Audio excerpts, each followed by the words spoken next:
자, 이제 해제 효과인데 이 부분이 이제 해제에서 가장 많이 나오죠. 해제의 효과. 첫째가 처음부터 무효로 만들어. 소금 무효가 됩니다. 그 다음에 두 번째가 원상회복을 하는 거고. 원상회복. 세 번째가 손해배상. 손해배상인데 요놈은 서로 원상회복 손해배상은 동시행관계입니다. 그리고 동시행관계. 동시이행 관계고 이 둘 다는 해제하고 손해배상은 병종관계라고 그랬습니다. 소금무에서는 우리 판례가 판례가 입증하는 물권적 효과를 취합니다. 판례 입장. 그러니까 말소 등기 없이 휙 돌아온다는 거죠. 말소 등기 없이. 물권법에서 원인행위가 실효됐을 때 그때 원인행위가 무효 취소 해제됐을 때 말소 등기 없이도 넘어온다. 말소 등기 없이도 넘어온다. 가령 갑이라는 사람이 있다 합시다. 건물을 이렇게 있다 합시다. 근데 을이라는 사람이 둘이 친구지간입니다. 그래서 이 사람이 서로 믿는 지치라는 사람인데 중도금만 받은 상태에서 소유권을 넘겨줬어요. 소유권 등기까지 해줬어요. 그리고 자기가 임대를 와서 아니면 융자 받아서 잔금 주겠다 라고 약속했어. 근데 이 친구가 잔금을 안 주는 거야. 소유권 넘겨줬는데. 그럼 어떻게 됩니까? 갑은 일단은 잔금 달라라고 최고하고 해제하겠죠? 해제하면 어떻게 됩니까? 이 계약 자체는 소급에서 무효가 되죠? 소급에서 무효가 되는데 우리 판례는 물권적 효과에 따라서 요 등기가 말소 등기 없이도 갑한테 휙 소유권이 넘어온다는 거예요. 소유권이 넘어온다. 187조와 물권 변동입니다. 그래서 물권이 넘어오는 거예요. 말소 등기 없이도. 그래서 우리 판례는 물권적 효과설이다. 그러면 채권적 효과설은 학자들인데 학자들 견해는 우리는 볼 필요도 없어요. 판례는 그냥 해제해버리면 말소 등기 없이도 소유권이 휙 넘어와 버립니다. 이게 판례 입장, 물권적 효과설이다. 그럴 때 아까 해제의 효과는 제3자의 권리를 해하지 못한다. 그런데 요게 이 등기가 있는 것을 기원으로 해서 요 사람이 만약에 해제 전에 소유권을 넘겼다 합시다. 해제 전에 소유권을 넘겼어요. 해제 전에 소유권을 넘겨서 지금 병이 소유권을 취득하고 있어. 그러면 그 다음에 이제 갑이 해제했어요. 해제하니까 그러면 소급에서 무효가 되는데 지금 소유자는 제3자한테 있잖아요. 제3자한테 있죠? 이 사람이 중도금만 받고 소유권 넘겼는데 바로 팔아버린 거야. 등기를 넘겼죠. 그래서 잔금 안 준다고 해제해버렸습니다. 그럼 소급에서 무효가 되죠? 소급에서 무효가 되는데 이 사람이 등기가 돼 있는 상태라면 소유권이 넘어오는데 누구한테 등기가 됐어요? 병이 지금 등기가 돼 있죠? 병한테 소유권이 가 있잖아. 그러면 아까 해제하더라도 그러나 제3자의 권리를 해하지 못한다라고 그랬잖아. 단서에 원상회복을 해야 되는데 그러나 제3자의 권리를 해하지 못한다고 그랬잖아요. 그러니까 제3자는 보호가 되고 있는 거예요. 보호가 되는 거예요.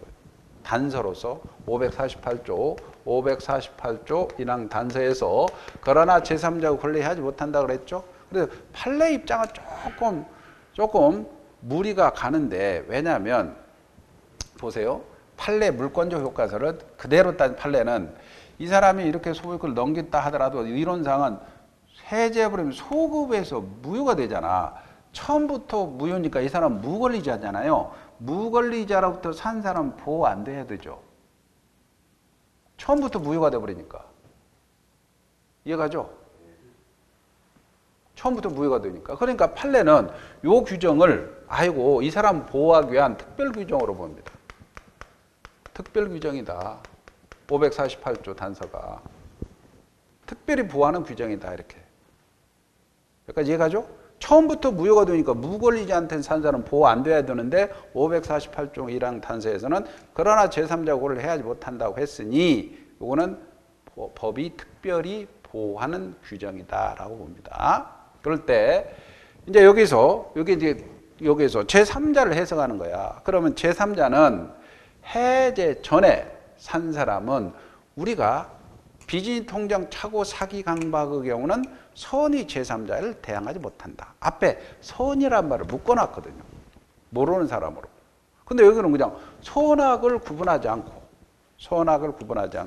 쉽게 말하면 이 사람은 앞에 그 사실을 몰랐던 알았던 간에 다 보호하자는 취지야. 선하 제3자를 권리를 해야지 못한다는 것은 해제 사유가 있다는 사실을 몰랐던 알았다는 제3자는 무조건 보호하자는 뜻입니다. 여기까지 해가죠? 그런데 이 제3자는 누구냐? 이 제3자가 요 해제에 의해서 새롭게 이해관계를 맺었고 플러스 등기나 또는 인도까지 완전히 갖춘 사람을 말합니다. 등기나 인도까지 갖춘 사람. 동산이라면 인도, 부동산이면 등기. 그러면 요 집을 산 사람, 쉽게 말하면 소유권자 등기했겠죠? 보호되겠죠? 뭐 토지라면 지상권자 등기했겠죠? 등기된 지상. 뭐 전세권자 등기했겠죠? 다 보호됩니다. 그러면 등기를 하지 않았는데 우리가 대항력을 갖췄다. 다음 시간에 보면 전입신고를 했다. 전입신고를 한, 그죠? 대항력 갖춘 임차인. 이 사람들도 보호된다는 겁니다. 쉽게 말하면 이 사람이 잔금 임대차 해서 이 보증금 받아서 잔금 줄게 그랬는데 요 사람한테 임대차 했어. 이 사람이 전입신고하고 확정일자 받았어. 근데 이 사람이 해지해 버린다 하더라도 갑이 임차인한테 나가라 할 수 없다는 겁니다. 보호된다는 거예요. 그러니까 등기 안 했더라도 대항력 갖춘 임차인 보호됩니다.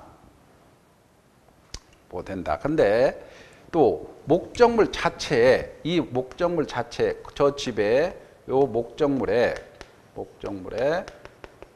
가압류한 사람, 가압류 등기되잖아요. 가압류권자 보호됩니다. 가압류권자도, 가처분권자도 보호되고. 그런데 만약에 해제로 소멸하는 채권, 여기서 요 채권 있잖아요. 요 채권은 이 잔금 채권 있잖아요. 잔금 받을 채권이죠. 이 잔금 받은 채권을 양수한 사람은 제3자가 아니겠죠. 해제로 소멸하는 채권을 양수한 사람은 제3자가 아니고 목적물 취득한 사람, 목적물 가압류한 사람, 이 채권을 양수한 사람, 채권 가압류한 사람은 제3자가 아닙니다. 그리고 만약에 이런 걸 해봅시다. 갑이라는 사람인데 토지를 팔았어요. 토지를 팔았고 토지 소유권 넘겨줬어요. 근데 이 사람은 다시 팔았어. 근데 요 사람이 토지를 판 사람이 아니고 요 사람이 토지를 사가지고 거기에 을이라는 사람이 건물 지었어. 그 건물을 을한테 샀어. 그러면 요 갑이 이 토지 매매 계약을 해제했을 때 요 건물 산 사람이 제3자로 보호되느냐. 토지 산 사람은 보호되는 거죠. 건물 사는 사람은 보호가 안 됩니다. 토지 산 사람만 보호되는 거지, 해제 대상이. 그래서 토지를 사서 토지 위에 건물 산 사람은 이 토지 매매 계약 해제된다 하더라도 이 사람은 보호되지 않아요. 토지 산 사람이라면 보호돼요. 제3자로서. 여기까지 이해가죠? 그래서 제3자이냐 아니냐 이런 것들이 가끔 나옵니다. 그리고 확장하는 거예요. 이 제3자를 여기서 해제 전에 샀다면 해제 사유가 있었다는 사실을 몰랐든 알았든 다 보호되는데, 문제는 해제 후입니다. 해제했어. 해제했는데 이게 말소 등기 전이야. 이 등기가 말소 등기 전인데 그 사이에 팔아서 제3자가 등장합니다. 이 제3자는 이때는 보호해야 되는데, 이때는 악의자는 안 되고 해제가 있었다는 사실을 몰랐어야 보호됩니다. 해제 후 등기를 완전히 말소해야 되는데 말소 등기 전인데 그거를 믿고 산 사람이에요. 이 사람은 해제 후 말소 등기 전이라면 제3자는 몰랐어야 보호되고 알았다면 보호 안 되는 거예요. 그러니까 확장하는 거죠. 해제 전에 샀다면 알았든 몰랐든 다 보호돼요. 근데 해제 후 말소 등기 전에 샀다면 몰랐어야 보호된다. 몰랐어야 보호된다. 자, 이 부분입니다. 이 부분이 좀 가장 핵심적 부분이고, 원상회복은 부당이득 특칙으로서 원물 반환이에요. 원물 그대로 반환해야 돼요. 원물 반환. 근데 원물을 채무자 반환할 수 없다면 부득이 가액 반환하면 되겠죠. 가액 반환. 있는 그대로 반환하면 됩니다. 이 손해배상은 해제 효과 손해배상은 해제와 병존 관계다. 해제와 해제하고도 손해배상 청구할 수 있습니다. 해제하고도 손해배상 청구할 수 있다. 자, 봅시다. 교재. 제3자, 해제와 제3자라고 되어 있습니다. 제3자. 어디냐면은 해제 효과죠. 다음 페이지 294페이지입니다. 294페이지에 해제입니다. 계약을 해제하면 소급에서 무효가 되죠. 소급에서 무효가 되고 원상회복 의무가 있으며 손해배상도 청구할 수 있죠. 해제로서 계약의 해제로 제3자 권리를 해하지 못한다. 앞에 선악을 구분하지 않았죠. 네? 그리고 제3자 해석이란 말입니다. 그 다음에 원상회복 시 소유권 이전 의무와 대금 이주는 다 동시행관계입니다. 그리고 원상회복은 부당이득의 특칙으로 범인은 현존이익 선악분문하고 그 이익 전부 반환해야 됩니다. 그 다음에 자, 동그라미 3번 이자의 법적 성격입니다. 금전을 반환할 경우에는 받은 날로부터 이자를 가산해야 되는데 반환하는 이자의 성격은 지연이자가 아니고 부당이득의 이자라. 보세요. 이게 여기 원물 반환한 금전에는 이자를 지급하라 라고 했어요. 그럼 사실은 여기에서 요게 요 중도금 있잖아. 이거 계약을 해제해버리면 중도금 이렇게 반환해버려야 되죠. 받은 거에. 그죠? 그 다음에 원상회 보니까 이 사람 손해배상 청구할 거 아닙니까? 근데 근데 이게 동시행관계거든. 그죠? 손해배상과 이게 동시행관계. 그럼 저번에 동시행관계라고 했을 때는 이자 지급할 필요 없다 그랬잖아요. 동시행관계는 이행지체 면제 이자 지급하지 마라 그랬죠.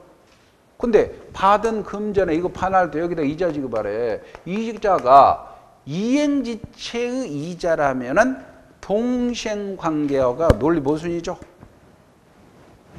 논리 모순이잖아. 동시행관계가 있으면 이행지체가 면제되니까 이자 지급할 필요가 없는 거야. 근데 여기서 그러면 이 이자는 뭐냐? 이행지체 이자라면 논리 모순이니까. 그래서 이행지체가 아니고, 야, 돈이 갖고 있으면 이자는 당연히 생기는 거 아니냐? 이자 생기면 그건 부당이득이다. 부당이득으로 반환하는 거다. 이렇게 해석하는 거예요, 판례가. 모르면 패스. 부당이득 이자입니다. 거기에 그 다음에 밑에 판례 두 번째 보세요. 그 두 번째, 계약 해제로 손해배상의 범위는 실뢰이익이 아닌 이행이익이다. 이행이익 체크하세요. 이행이익이다. 그 다음 오른쪽 사례 보세요. 사례는 갑소유 토지의 을과 대해서 을과 2억의 매매 계약을 체결한 후 을은 계약금, 중도금 1억을 지급하고 계약금, 그 다음에 중도금 1억을 지급하고 매도인 갑은 소유권 이전 등기를 을에게 격려했습니다.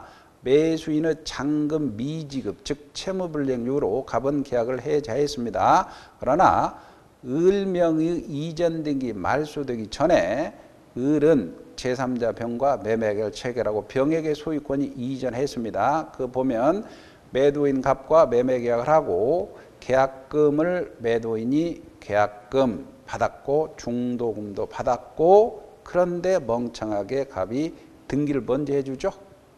항시 멍 해주면 안 돼요.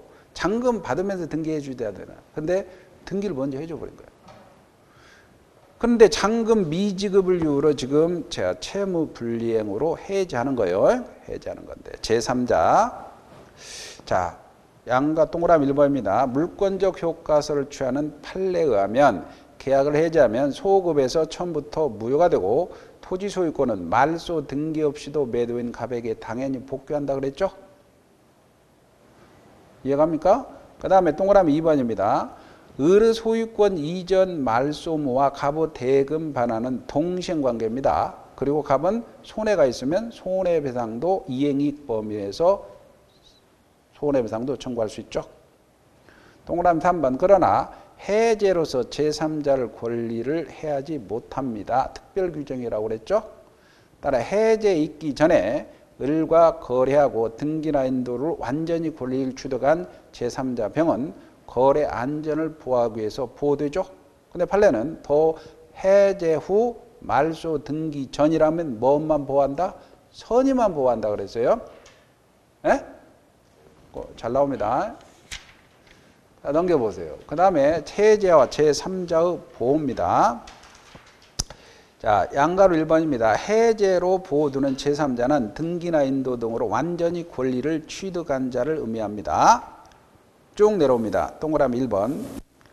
소유권 이전 격려받은 매수인 등기했겠죠. 목적물을 가압류한 가압류채권자는 등기했겠죠. 근데 등기된 전세권자, 등기된 저당권자, 대항요건 밑줄 치고 전입신고입니다. 전입신고. 전입신고를 갖춘 임차인 등은 제3자로서 보호됩니다. 그러나 해제에 의해서 소멸하는 계약상의 채권 동그라미입니다. 채권을 양도받은 사람은 채권은 등기할 수 없잖아요. 그렇죠? 양수인이나 채권 압류 채권자는 제3자로서 보호받지 못합니다. 자, 그러면 자, 오른쪽에 Q 문제를 한번 볼까요? 자, 갑 소유 X 토지와 을 소유 Y 주택에 대해서 교환 계약에 따라서 교환 계약을 했습니다. 교환도 매매라고 생각하면 돼요. 교환 계약에 따라서 각각 소유권 이전 등기가 맞춰졌습니다. 그래서 지금 갑의 이렇게 X 갑의 X 토지하고 을의 Y 주택이죠. Y 주택하고 교환을 했어요. 이렇게. 교환을 했으니까 요 놈은 1이 오고, 그렇죠? 요 놈은 Y는 이러겠죠. 등기가 됐으니까. 그죠? 교환 계약에서 등기가 맞춰졌어. 근데 맞춰진 후 그 계약에 교환 계약 해제된 거예요. 계약이 해제됐어요. 그럼 소급에서 무효가 되죠? 해제 효급표로서 보호되는 제3자에 해당되지 않는 걸 다 고르시오 그랬죠.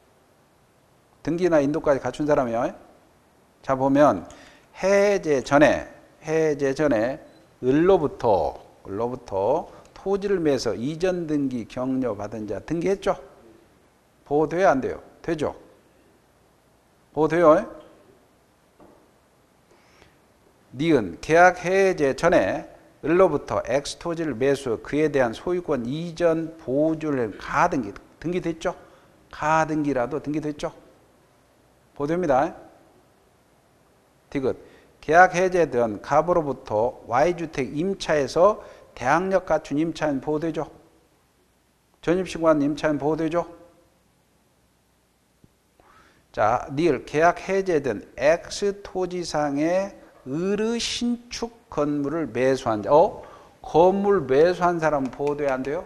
안 되지. 건물 매수한 사람 보호 안 되죠? 답은 니을이죠?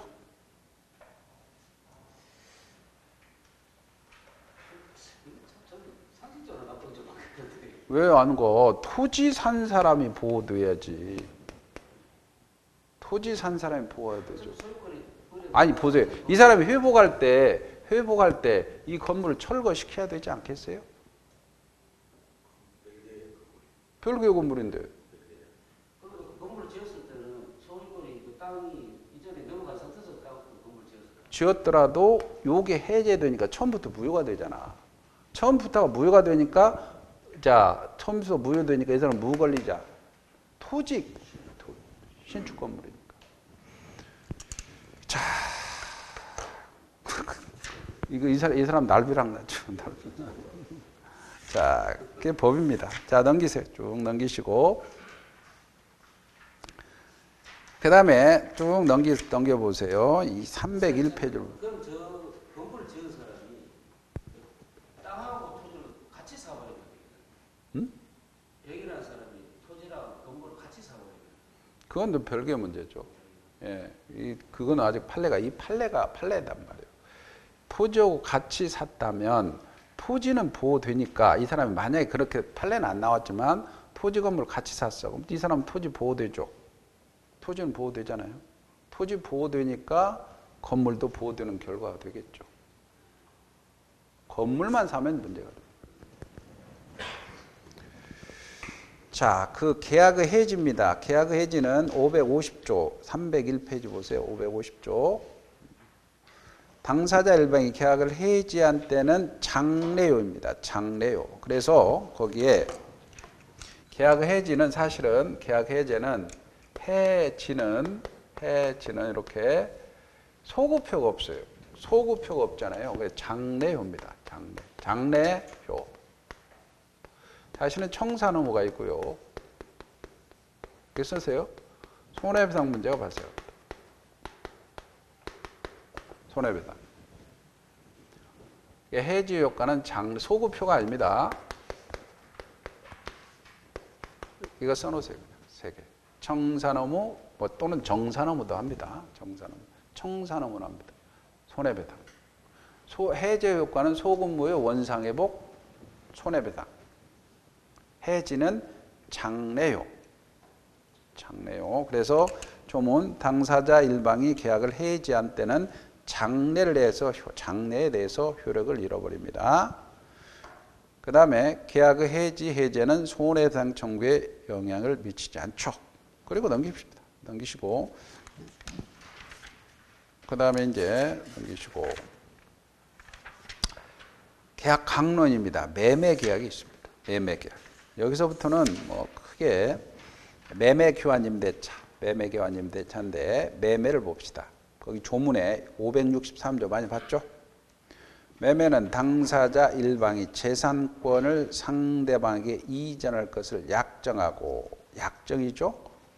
그러니까 상대방이 대금 지급을 약정함으로써 효력이 생깁니다. 그래서 매매는 우리가 배웠던 쌍무계약이고, 그죠? 쌍무계약이고, 유상계약이고, 그 다음에 낙성입니다. 낙성. 약정만 하니까 낙성계약이고, 그 다음에 불효식 계약이다. 마찬가지입니다. 쌍무, 유상, 낙성, 불효식은 교환도, 임대차도 똑같습니다. 쌍무, 유상, 낙성, 불효식 계약이다. 써놓으세요. 매매계약입니다. 똑같아요. 그래서 쌍무, 유상, 낙성, 불효식 계약이다. 교환도 마찬가지고 교환도 마찬가지고. 그러면 자, 매매는 이렇게, 매매는 갑이라는 사람이 을이라는 사람 없고, 내가 집 재산권을 이전해 줄게. 재산권을 이전해 줄게. 소유권 이전해 줄게. 약정하고 내가 대금 지급해 줄게. 약정함으로써 이렇게 생기는, 약정했으니까 서로 채무 부담합니다. 그리고 서로 출연합니다. 합의만 하면 되니까. 형식 필요 없어. 그러면 이 대금이 꼭 돈이어야 됩니까? 꼭 금전에 하나입니까? 시골에 가면 쌀 뭐 한 50가마, 저희 어릴 때 시골에 뭐 집 살 때 쌀 뭐 50가마 주고 샀다 막 그런데, 매매 대금은 금전에 하나한다 그러면 맞을까요? 금전에 하나한다 그러면 맞을까요? 금전이 아니면 교환이 됩니다. 금전에 하나입니다. 매매 대금은 금전에 하나입니다. 그래서 그 조문에 대금 밑줄 치고요. 금전에 하나한다. 금전에. 조문에 564조에 아니면 그 위에 매매 성립에 매도인은 재산권 이전을 약정하고 매수인은 대금 밑줄이잖아요. 대금은 금전에 하나한다. 금전이 아니면 교환으로 갑니다.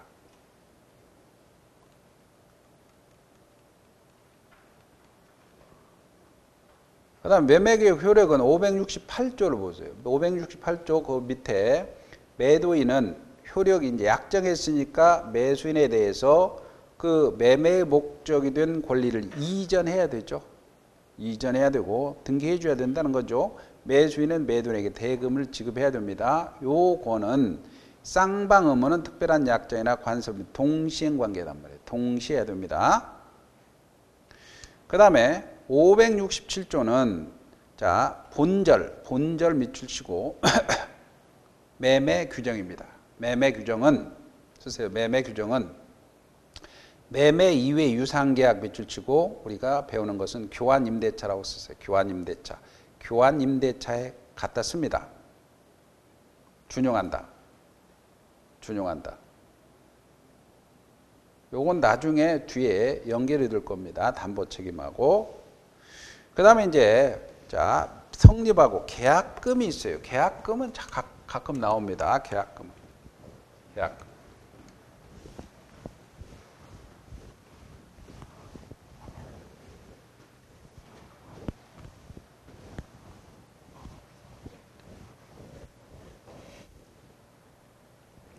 자, 만약에 계약금이다 할 때 갑이라는 사람이 있어요. 근데 을이라는 사람이 있고. 그러면 이 집에 대해서 매매 계약을 했어. 예를 들어 1억이다. 1억에 계약을 했어요. 약정만 하면 되잖아요. 약정만 하면 되죠. 그러면 1억 계약을 했는데 계약금 계약이 별도로 성립할까요? 자, 1억 매매가 이게 주된 계약이야. 이게 주된 계약이야. 이게 주된 1억, 야, 1억에서 합시다. 그럽시다 했잖아요. 그러면 계약금 계약이 별도로 성립할까요? 있을까? 계약금 교부 계약. 계약금 계약. 네, 계약금 계약.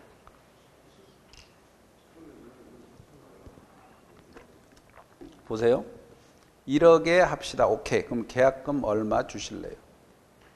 그러면 800 드리죠. 800은 적습니다. 10%잖아요. 1000만 원 주세요. 그러시죠. 계약 아닙니까? 그러시죠. 계약이죠. 1000만 원 주시죠. 그러시죠. 계약이죠. 그러니까 요게 계약금 계약이 계약금인데 계약금 교부 계약이 별도로 성립합니다. 그렇잖아. 그러시죠. 그러면 이 매매 계약 약정만으로 이게 주된 계약이라면 이게 주된 계약이야.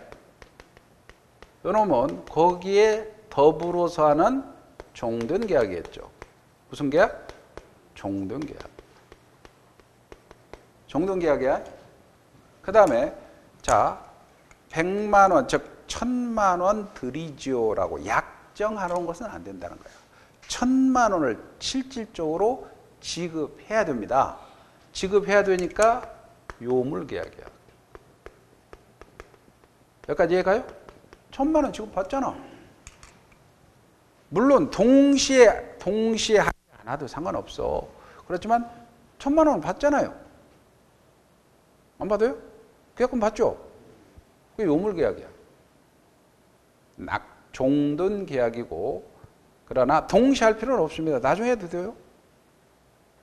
집 팔면서 계약금 안 받아요? 받죠? 그죠? 그러면 이제 이 계약금, 제가 계약을 했어요. 그럼 이 계약금에 관한 거예요. 계약금. 계약금의 종류가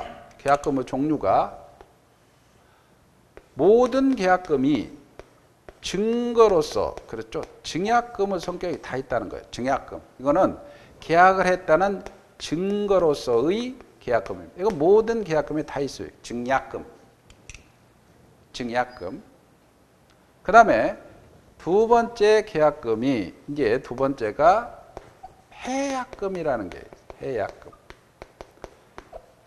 해약금은 뜻이 해제권을 유보한 계약금 금액입니다. 해제권을 유보했어. 그러니까 우리 해제권을 유보한 금액을 해약금이라 그래요. 그러면 우리 조문은 다른 약정이 없으면 계약금은 해약금으로 추정되어 버려요. 해약금으로 추정되니까 이행착수 전에 일방이 교부자는 포기하고 수령자는 배액상환해서 해제할 수 있게끔 해놨어요. 아까 뭐예요? 사실 그렇잖아요. 우리가 해제하려면 법정해제 좀 더 배웠잖아요. 채무불이행이잖아. 중도금을 안 주니까 취구하고 해제하잖아요. 이게 채무불이행을 해제죠. 잔금 안 주니까 취구하고 해제하잖아요. 그죠? 근데 이놈은 우리 근거조문에서는 채무불이행이 아니더라도 계약금을 주어 놓은 것은 해약금으로 추정되니까 해제권을 언제든지 날 수 있게끔 해놨다 이거야. 그러니까 교부자는, 자 여기서는 추정되니까 우리 근거조문에 일방이 이행의 착수 전까지 이렇게 교부자는 그 계약금을 포기하고 수령자는 배액을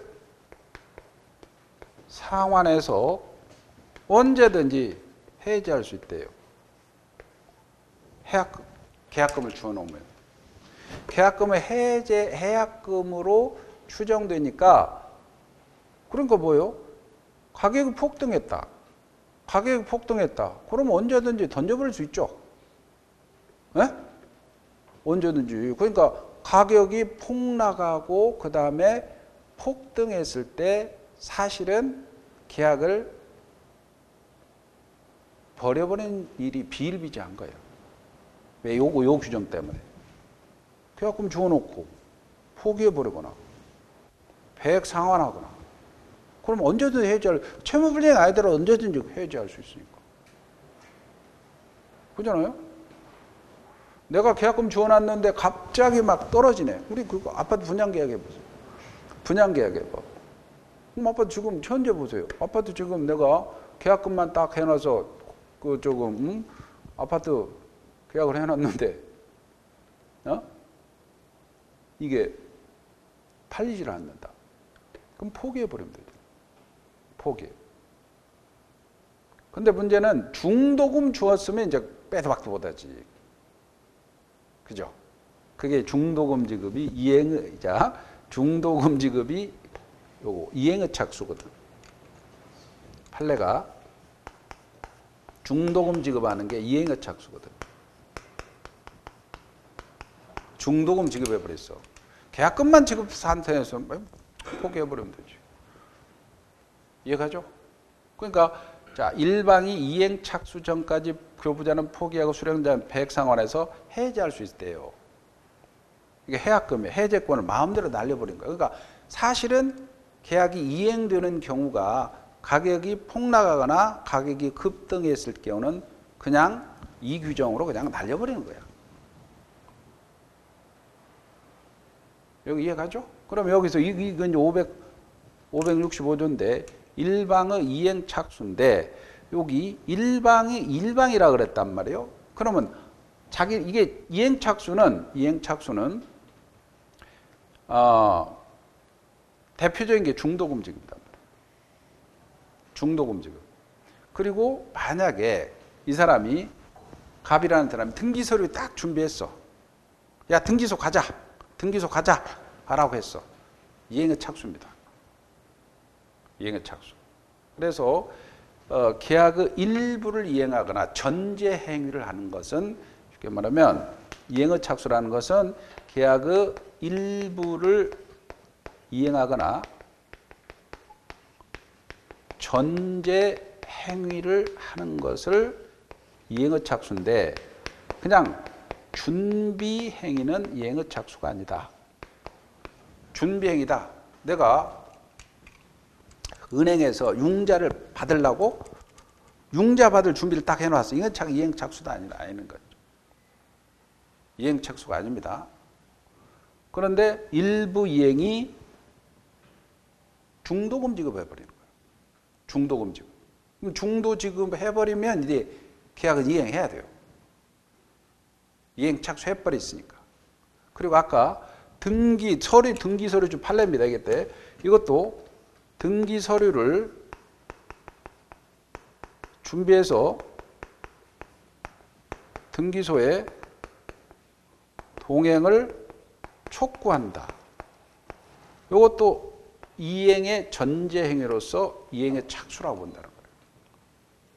근데 준비행위는 뭐냐면 준비에는 우리가 중도금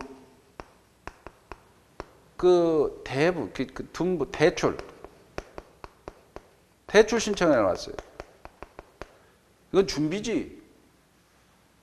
그죠? 잔금 대출 신청해 놨어. 이행의 착수가 아닙니다.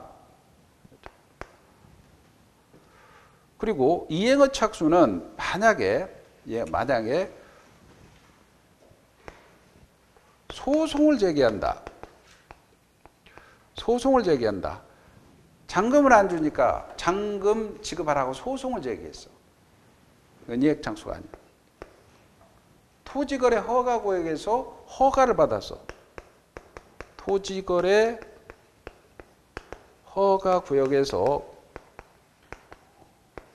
허가를 받아놨다 손치더라도 이거는 이행의 착수가 아니라는 겁니다. 판례 2개. 기출문제 잘 나오니까 어떻든 이행의 착수입니다. 이행의 착수. 그리고 한쪽이 일방 이행 착수라 그랬단 말이에요. 한쪽이 이행 착수만 되면 되고 다른 사람은 이행 착수하지 않았더라도 한쪽만 이행 착수만 되니까 이거는 할 수가 없는 거예요. 일방이라고 그랬으니까. 그 다음에 교부자는 포기해버립니다. 이게 계약금 1억에 1,000만 원 줬어요. 포기해버려. 이렇게 계약금은 갑자기 저 아파트가 폭락을 하는 거예요. 포기해버리고. 자, 수령자는 2,000만 원을 상환해야 돼요. 상환해야 되는데 우리가 돈을 보세요. 을이라는 사람이 자 가격이 갑자기 급등해 버립니다. 2,000만 원 지금 1,000만 원을 주어놨는데 을이라는 사람이 가격이 막 똥값이 된다. 뭐 그런 아니면 가격이 아니 갑이죠 갑. 갑이라는 사람이 갑이 아파트가 막 엄청나게 올라 버립니다. 그럼 1억이 아니고 지금 2억까지 받을 수 있어. 2천만 원 주는 게 낫겠죠. 계약 체결했는데 가격이 막 천정부지로 오르는 거야. 지금 서울처럼. 서울 강남에 막 자고 났더니 막 몇 억씩 오르잖아. 그러면 계약금 받아놓은 거 그 자리에 주는 게 낫겠죠. 안 그래요? 2배 상환하는 게 낫겠지. 근데 야 2천만 원 가져가라 그러면 의리 받겠어요? 인생 그렇게 살지 마라 하고 안 받으려고 그러죠? 그렇잖아. 그죠? 그러니까 이럴 때는 공인중개사들이 어떻게 하죠? 가격이 급등할 걸 대비해서는 매도인의 계좌를 미리 따놓아요. 계좌번호를. 이해가요? 계좌번호를 따놓고 예를 들어 중도금 날짜가 9월 1일이었다. 근데 그 날짜 오기 전에 가격이 폭등한다. 그러면 공인중개사에서는 매수인한테 계좌로 중도금 보내버리라 라고 코치를 해줘요. 그럼 판례가 이행의 착수 전에도 이행할 수 있다는 게 판례거든. 무슨 말인지 아세요? 이행 착수 전에도 이행할 수 있다니까 계좌번호를 반드시 따놔요. 여러분들도 계좌번호 따놓으세요. 그리고 그 다음에 매수인한테 그래, 저 사람이 아무리 좀 애매하다 그러면 미리 보내버리세요. 중도금 보내버려요. 중도금 날짜 이전에. 날짜 지금 날짜 이전에 보내버리면 된다. 예, 예. 그게 이제 판례가 이행 착수 전에도 이행할 수 있다는 판례가 근거입니다. 판례 근거. 그러면 꼼짝 못하죠. 이행해야죠. 팔아야죠. 소송하면 이기고. 아셨죠? 이 계약금. 그다음 중도금 일부라도. 그렇죠. 일부라도. 중도금 일부라도 일부 이행이니까. 꼭 중도금이 아니더라도 중도금 일부라도 보내버리면 돼요.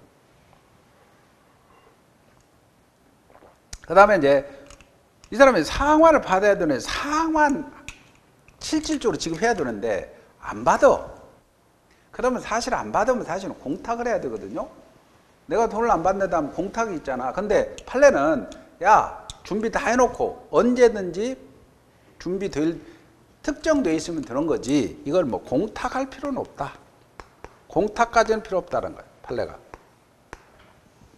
그 다음에 이 계약금으로 해제할 때는 법정 해제와는 이것도 소급에서 무효가 됩니다. 계약은. 이거는 아까 같죠. 근데 두 번째 이행 착수 정이니까 원상회복이 없어. 중개 있어야지. 계약금 포기했는데 무슨 원상회복이야. 이해가죠? 중개 없잖아. 계약금밖에 안 줬잖아. 무슨 원상회복이야. 이행착수 전인데 원상회복 문제가 발생하지 않아요? 그리고 채무불이행이 아니잖아. 채무불이행은 아까 중도금, 잔금 안 주니까 손해배상 청구하는 겁니다. 그러니까 채무불이행이 아니니까 손해배상을 청구할 수 없는 거예요. 채무불이행이 없잖아요. 이 규정에서 565조라는 규정에서 해약해제권이 유보한 요 규정에 따라서 해제해버리니까 손해배상 문제가 발생하지 않아요. 원상회복 문제가 발생하지 않고. 여기까지 이해가죠? 계약금 의외로 좀 잘 나옵니다. 왜? 계약금은 많이 행해지고 판례도 많으니까. 그 다음에 또 하나는 요 계약금은 세 번째가 많이가 끝났네. 이거 시간이 좀 걸려요. 좀 쉬었다 갈까요?